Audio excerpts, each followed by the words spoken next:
Hey everyone, my name is Lane Rocks and you just tuned in to Rocks Manor.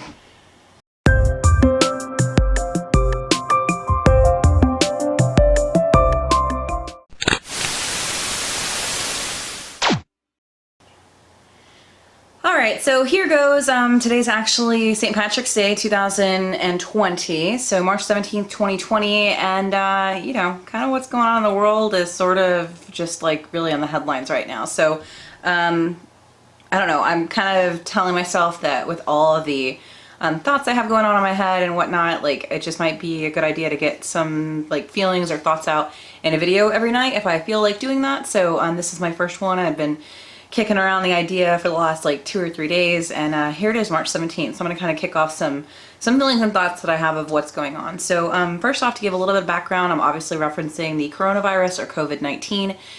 I'm kind of a news junkie. Like I don't like watch news nonstop to the fact that it's like, you know, enveloping me and like drowning me, or like I have to watch it all the time. But like when there's a topic that catches my eye in particular, I get like headfirst into it. Like I want to know a lot about it, and that for me has been the coronavirus. Starting I think in like December is when it kind of caught my eye, and in January I feel like there was kind of like a little bit more of an uptick because for me at least, because one of our kids, we'd ordered his glasses from Zenni Optical, which is an online glasses distribution kind of platform that you buy them from, and there ended up being a delay in shipment, and it was talking about COVID and how there was a shutdown of the city. And of course I knew about this, a shutdown of the city in China, and I knew about this because it had been in the news, but now it was actually coming to my home front because again we're waiting for these glasses that we've bought.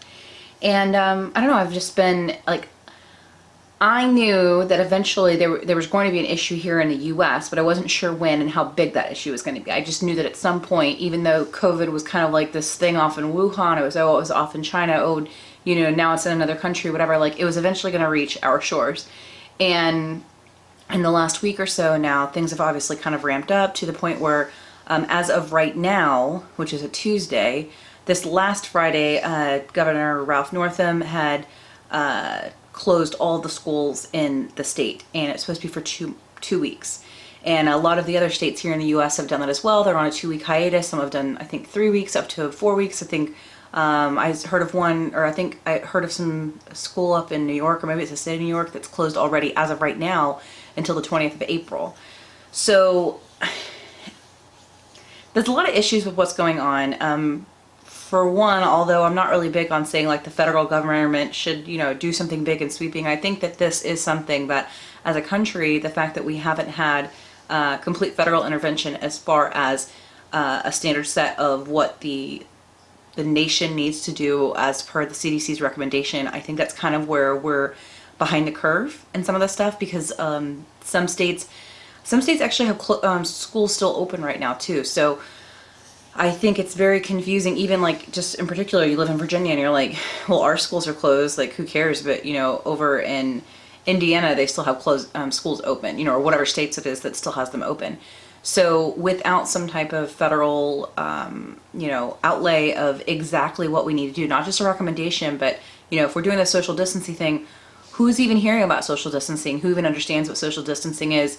Unless it really comes down from the federal government, I think that we're going to get to a point where not everybody's taking it seriously, because pretty much nobody's taking it seriously. And I believe that by this weekend we are going to hear you know, that right now we're down to, I think, 10 people in a group. You're supposed to be in less than that. I think by Friday we are going to be basically all quarantined to our homes, you know, not transiting back and forth, other than for, you know, standard, like just a grocery store, go back, just go to work, you know, go back. I think that all the businesses are going to be closed. Like, I think that we're going to get to a point now in the US where the freedoms that we're kind of dealing with right now, like, well, don't go out if you don't have to, blah, blah, blah, but like people are still going to restaurants. And again, some states, their restaurants are all closed now, and that's been done at the government or at the governor level. It's very confusing for people. So yeah, I think that because not everybody's taking it seriously, we're going to get to a point where we are going to have it an intervention at the federal level. And that's kind of like nerve-wracking, because I know there's a lot going on with the economy, especially with the states that have closures for the restaurants. our economy is definitely made up of a lot of people who are hourly employees, who are not necessarily on salary, who have benefits, who are going to get the paid time off. If you're working at a restaurant and the restaurant's closed for 2 weeks and you're not serving food, how are you going to get paid, right? So this is going to be incredibly detrimental to our economy. We've already noticed this with what's going on with the markets right now. And I don't know, like, it just amazes me that so many people don't still know what's going on. And I know part of that problem is because I have been paying attention somewhat to what's been going on since December. And I felt like it was going to come here. But again, it's not like I knew when or how big it was going to be. Just I knew there was going to be an issue here. And here we are. And so my anxiety is definitely kind of upticked. Thankfully, my husband and I, we've been talking about this for like the last month. So we kind of started making some preparations. We're not hoarding anything or like doing any crazy shopping. But we did, get a lot of the stuff that we normally have. Like we've got a little bit of that stocked up and whatnot, because I do feel that at some point, even now the grocery stores aren't able to keep up with the demand, which I think is a lot of the problem with the toilet paper shortage. So yeah, so it's gonna be crazy if somebody's watching this 20 years from now and you're like, who's this lady rambling on and on about? Well, right now it's very difficult to find toilet paper pretty much anywhere. And pretty much word on the street, on social media is that people are out hoarding toilet paper and they're buying like 500 mega roll packs, like blah, blah. Well, first off, a lot of these people probably are a family of 6s or more who just standard buy a lot of toilet paper. But also, yeah, you do probably have people who are scared. There's like the only thing, I think I watched somebody say on YouTube the other day, the only thing they can control is how much of this toilet paper they can buy, so they're kind of spazzing out a little bit. But another big piece of that people just aren't talking about is the supply and demand. If the supply is not keeping up with the demand. So if you have a grocery store that normally only keeps on hand 200 packages of toilet paper because you only have, 35 people come through, but you now have 100 people, 150, 200 people come through, everybody's only getting one roll of toilet paper. Yeah, a couple of people probably are buying too many, but the big problem is just supply and demand. I think that's the biggest part of it. So a lot of us feel like, our fellow neighbor or whoever else, they're all just a-holes because all these people are stocking up all this. I don't think it's as much as people think that it's stocking up. I think it's just more of a problem with supply and demand. So hopefully that's going to fix itself as far as the grocery stores continuing to be able to stock what they get in, because that's going to be a big question on, if we start shutting things down, as far as like businesses and things like that. Well, who brings the toilet paper? Okay, the truckers do. Okay, well that's fine-ish, right? If they're willing to take the risk, if this virus is out there. But also, who's going to be working at the factories to make the toilet paper? Because the toilet paper don't grow itself. Or don't make itself. I don't know. Maybe. Does toilet paper grow on trees? I wish. So anyway, these are just kind of a lot of the thoughts that I have going on in my head, and I kind of wanted to get this out because I just have a lot of anxiety about what's going on. Not to the point where it's debilitating or anything, but it's just a lot to think about, and I do feel like it's kind of hard to find people to seriously talk about it, because a lot of what I'm seeing on social media is people asking questions that doesn't seem that they really want answered. What? What did she say? Yes, I think people are kind of like throwing out questions on stuff that they don't really want answered, because if they really wanted answered, they wouldn't just, someone's going to get me on this, they wouldn't just be posting it on Facebook, because the answers are out there. You just go to the internet and you type in, why is COVID different from the flu, or what's going on elsewhere in the world, or just turn on the news and actually watch it. That's another thing. Everybody's saying that the media is causing all this, and I've heard another one multiple times. It's an election year. Okay, first off, there's people dying all over the world, so I don't think it really has as much to do with our election year as you think. But yeah, like, I don't know, it's crazy to me because the answers are out there. I don't think people really are taking the time to want to. I don't really think people are taking the time to actually look for the answers because they're out there. And even if, it's crazy to me because there are answers out there on the CDC's website, and even people who aren't like conspiracy theory or like, not to group them with this, but like, let's say anti-vax people, right? So like anti-vax people might not necessarily want to look up stuff on the CDC. Friends of mine that I am seeing on Facebook who are pro-vax are still not even willing to go look to the CDC websites. I don't understand that. I don't understand that. I don't know. We're going to see more of an exhibition of government power, and I think, in a sense, that's going to be a good thing as far as people are not listening to the recommendations, people are not paying attention to what's going on, again, because it's also piecemeal and patchwork from state to state. So I know I read at some point, there was a tweet, I don't know if it was from the president or not, but I'll see if I can pull it up, but it was that, states should be able to handle things as they see fit, kind of basically, because like some states don't even have any COVID there.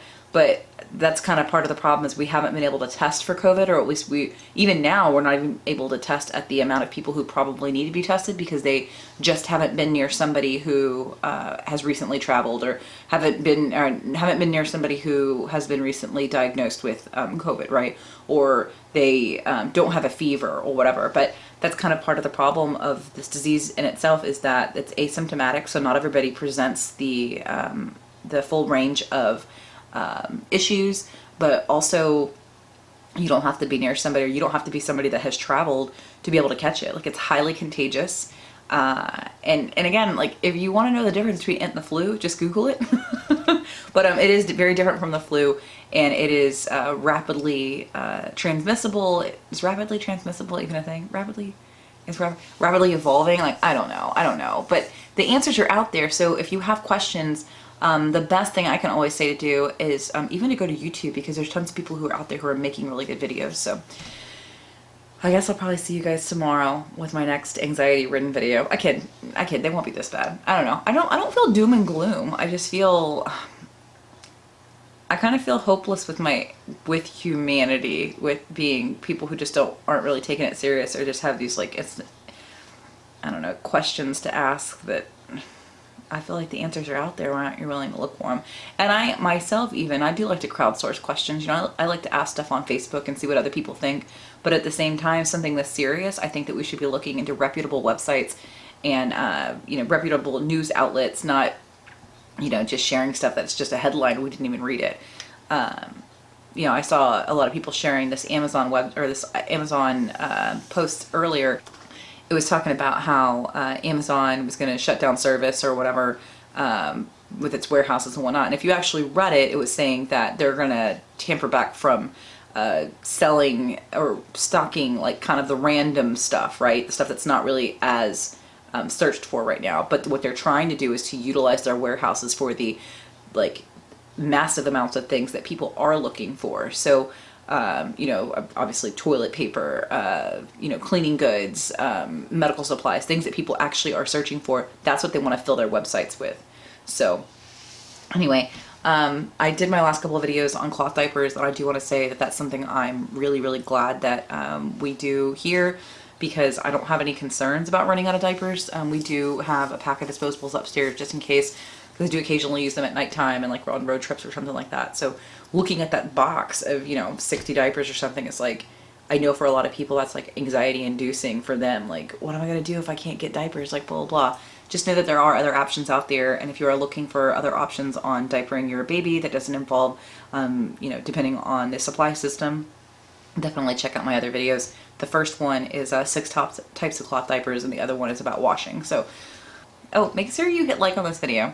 Whether you liked it or not, make sure you hit like on it. And definitely subscribe to the channel. Be sure that when you hit subscribe, you actually tap the bell so that you do get a notification whenever I post my next video. Alright, see you guys later. Bye.